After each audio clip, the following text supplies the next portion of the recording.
अस्सलाम everyone, this is Rafiqa Karim from justice for all. आज हमारे साथ मौजूद है Taimur Ali Mirza, advocate supreme court. और आज का हमारा टॉपिक है scope and challenges of bar at law.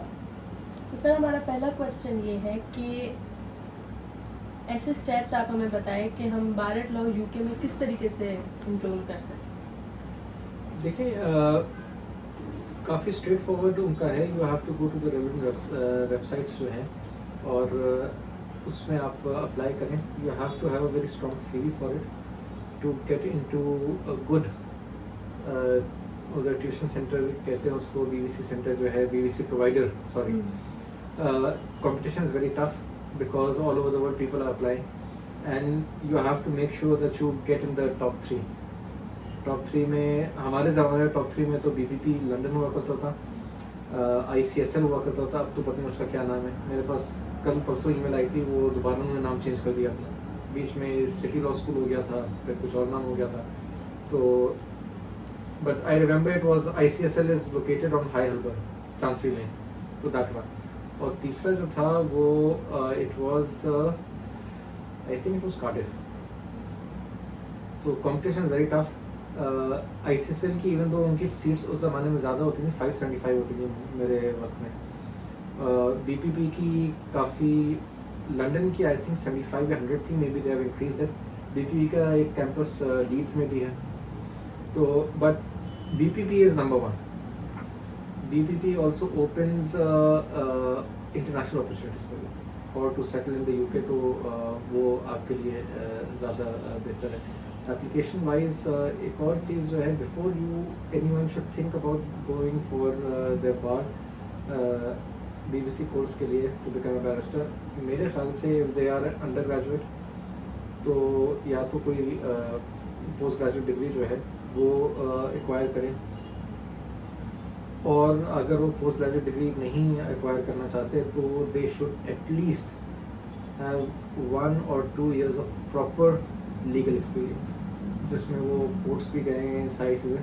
Because directly चले जाना बार एट लॉ के लिए, उसमें फ्रॉम तो आपकी स्टूडेंट लाइफ जो होती है ना, वो आप उसको उसका कंटिन्यूएशन समझते हैं। BVC is not just another degree. BVC जो है it is a skill based programme, तो उसमें आपको एक्चुअल स्किल्स सिखाते हैं, how to become an advocate. तो उसके लिए थोड़ी सी जो है स्टूडेंट को मैच्योरिटी चाहिए होती है, और वो आती है either with post graduate degree और with work experience. So what do you think कि हमारे लोकल स्टूडेंट्स को क्या इश्यूज या प्रॉब्लम्स फेस करने पड़ते हैं बार ट्रेनिंग के दौरान? हाँ, मेन तो यही होता है कि वो because they are so young, अगर आपने ए लेवल्स किया है तो यू आर 18, उसमें आप 3 साल की डिग्री लगा लें यूनिवर्सिटी लंदन की, तो यू आर 21। अगर आपने 5 साल की लोकल डिग्री भी कर ली तो यू आर 24 की एज होती है। तो उसमें जो होता है फिर प्रॉब्लम ये आती है कि आपने खुद अपनी फाइनेंशियल रिस्पॉन्सिबिलिटी नहीं उठाई होती, आपने खुद जो है रियल वर्ल्ड में एज एन एडल्ट इंटरेक्ट नहीं किया होता, तो आपके लिए मुश्किल तो ये आती है कि ये हो क्या रहा है। खुद सारी चीज़ें करनी है। I have to get up in the morning myself, I have to transport myself. मैंने बस में जाना है उधर, तो ये नहीं होता कि गाड़ी में बैठ के आप चले गए या ड्राइवर के साथ आप चले गए, या किसी ने, मम्मी पापा ने ड्रॉप कर दिया, बड़े भाई और बड़ी बहन ने ड्रॉप कर दिया। तो फिर खाना भी खुद पकाना है, लॉन्ड्री भी खुद करनी है, फिर हर चीज़ खुद करनी है। तो फिर आप, क्योंकि अभी जो आप एज ए स्टूडेंट जो होते हैं तो आपकी कोई रिस्पॉन्सिबिलिटी नहीं होती। अभी आप घर अगर रात को एक लेट क्लास करती है तो घर में आपको खाना मिल जाएगा, लेकिन आप उधर से लेट क्लास करके आएंगे तो पता चला कि टेक अवे की दुकान भी बंद हो गई और आपको पकाना कुछ नहीं आता है। तो दीज थिंग्स रिक्वायर मैच्योरिटी। तो इसमें जहाँ तक, and why I think this is important is कि अडल्ट एक्सपीरियंस जो है रियल वर्ल्ड का ज़रूरी होता है, एटलीस्ट 1-2 years का। कि a lot of people who were studying with me, जो बिल्कुल उस तरह से आए थे, दे वर अनएबल टू कोप, जिसकी वजह से उनकी स्टडीज काफ़ी इफेक्ट हुई एंड वो अपने ट्रू पोटेंशियल जो है उसको मीट नहीं कर सके। सो ऐसी क्या फाइनेंशियल हर्डल्स स्टूडेंट्स को फेस करनी पड़ती है और क्या हमारे पास इतने फंडिंग्स हाँ। हैं? अब ये है कि अगेन अगर आप यहाँ से काम करके नहीं जाएंगे और उधर you have to tuition fee तो चले घर वालों ने दे दी, लेकिन लिविंग एक्सपेंसेस जो हैं या रेंट आपने उधर खुद कमा के जो है वो करना है, तो उसके लिए आपको और जॉब्स भी करनी है, आपको रात की शिफ्ट भी लगानी है, आपको सुबह जो है क्लास भी अटेंड करनी है, लाइब्रेरी में पढ़ना भी है, होमवर्क असाइनमेंट्स भी करने हैं, तो टाइम मैनेजमेंट आपसे नहीं हो पाएगी। तो जॉब्स मिल जाती हैं। अच्छा, उसमें ये भी होता है कि पर वीक जो है आप यूके में इतने से ज़्यादा स्टूडेंट वीज़ा पे काम नहीं कर सकते, और आर्ली रेट जो है वो भी सेट हुआ है, तो you have a maximum amount of money you can earn during your 7 days। तो ये भी है कि अगर आप काम करेंगे तो आप अपनी सेविंग भी कर सकते हैं, you can use those savings to supplement your living expenses over there. तो इसमें थोड़ा सा ब्रेक दें, विच इज़ वेरी इंपॉर्टेंट। अच्छा, आपको क्या लगता है कि बैरिस्टर वाला जो इन्वायरमेंट अभी पाकिस्तान में चल रहा है उसकी लीगल उसमें क्या फ़ायदे हैं?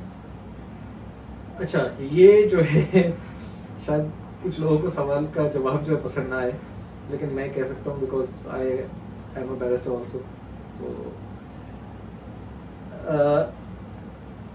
आपका नाम सुन के कि उसके साथ बैरिस्टर लगा है, 10 में से 9 लोग इम्प्रेस होकर आपको सलाम तो ठोक देते हैं, but this is where it ends. What gets you ahead is your own self-discipline, your own work ethic. There are exceptional people who are barristers, there are exceptional people who are not barristers, so it is clear that in order to be exceptional, you don't need to be a barrister. In order to be exceptional, you need hard work, you need discipline, and you need a good work ethic. You need to be competent. Bar at law आपको कुछ fine tuned चीज़ें सिखा देगा, जिस तरह से मैंने कहा skill based programme. Skill based programme का मतलब ये है कि वो आपको लाइव ट्रेन करते हैं कि क्रिमिनल ट्रायल में किस तरह से आर्ग्यू करना है, विटनेस को क्रॉस एग्जामिन कैसे करना है, एग्जामिनेशन चीफ कैसे करनी है, कोर्ट रूम डिनर क्या है, आपको रोस्टर में कैसे खड़े होना है, आपके हैंड्स की प्लेसमेंट कैसे होनी है, आपका वॉइस का वॉल्यूम कितना है। लेकिन ये मेरे ख्याल से उस जमाने में ये चीजें तो ज्यादा फायदेमंद होती जब आपके पास YouTube नहीं था, आपके पास सोशल मीडिया नहीं थी, आपके पास अब तो if may be you go on YouTube तो आपको उसके क्लासेस तो ऑनलाइन मिल जाएंगी जो आपको एडवोकेसी स्किल्स वगैरह सिखाएंगे। There is so much. मैंने at the risk of exposing how old I am, मैंने जब बार लॉ किया था तो iPhone had not even been invented at that time. I pre iPhone era में हमने काम किया है, जब तो ये एप्स और ये सारी चीजें आपकी फिंगर टिप्स पे नहीं होती थी। अभी तो आपके पास अगर खाली टाइम है, वेटिंग समय, you can watch a YouTube video. तो literally we had to do that कि इल्म हासिल करने के लिए चीन भी जाना पड़ा तो जाओ, तो हमें यूके जाना पड़ा इस चीज के लिए। अब तो दूसरी चीज ये है कि there are lot of barristers who have come back, जिनके पास अपने स्किल बेस्ड कोर्सेज की किताबें भी हैं, उनके पास वो लेक्चर्स भी हैं। अब तो लेक्चर्स जो हैं वो, जहाँ तक मुझे अंदाजा है, वो तो लेक्चर्स तो उनको मिल भी जाते हैं कि हाँ एज अ कंटेंट, तो you can learn from them also. तो you don't need to be barrister in order to be successful, but you need to put in the hard work, and without your hard work ethics, self discipline, आप barrister भी बन जाए, आप LLM भी कर लें, आप सब कुछ कर लें, success is not going to give you a ride if you are not going to put in hard work. Thank you so much, sir, for joining us, and thank you so much for watching. Thank you.